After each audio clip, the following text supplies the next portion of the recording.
this is another photo taken actually really close in time to a couple others that I have taken and posted on the blog recently. This is a hummingbird moth. It's not an actual hummingbird, but it looks like hummingbird and it acts like hummingbird, but it's a moth. And I took this at the same spot as the shot from maybe 2 weeks ago with the bumblebee. I think it was a different day, but it was the exact same spot. And there were all these white flowers that, or whatever they are, these white bulbs. And this hummingbird moth and others like it, and the bee and these little creatures were all flitting around between these flowers. And what was on my mind here was a photo that I took of a hummingbird moth in my own backyard. And that the one that I took in my backyard was, it's probably one of my favorite top 10, easily top 10, maybe top 5 photos that I've taken ever on Weekly 50. And this is not quite as good as that other one.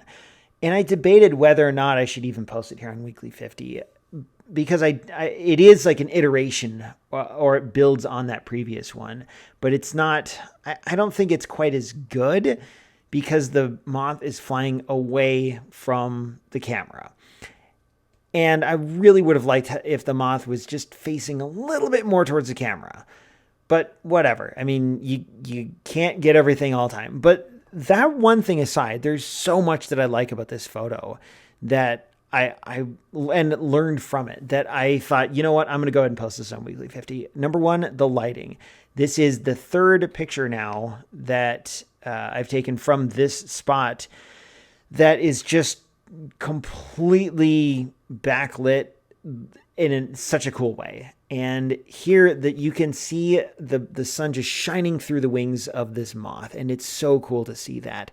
Also, I took this with a 1,500th of a second shutter. And even then, the motion of the wing in the foreground is blurry because its wings were beating so fast. But I really like the comparison or maybe the contrast between the foreground wing and the background wing. The background wing is not moving as fast in this very split second, such that you can clearly see all the little details in the wing, but the foreground wing has this huge motion blur.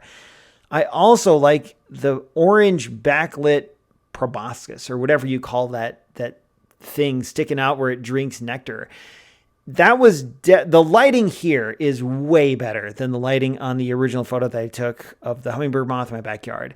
The composition and the angle of view here could be, I don't know, could be different, but the lighting is phenomenal in this photo. I'm so happy with how the lighting turned out.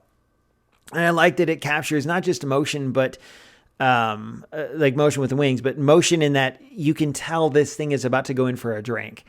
And there's something happening just outside the scope of what you see here. It's about to do something interesting. I also like the way everything in the frame kind of flows diagonal from top left to bottom right, or maybe you would say bottom right to top left. You got that small bulb in the background and the bottom right. You got the main bulb in the center almost, and then the hummingbird moth. It all works together really nicely. And in the background, you can even see the lake, which is pretty cool. That you get a sense of place where this is not just a prairie and a bunch of grass. This is at a lake shore. And it all comes together to form this really cool photo that I'm really happy I was able to get.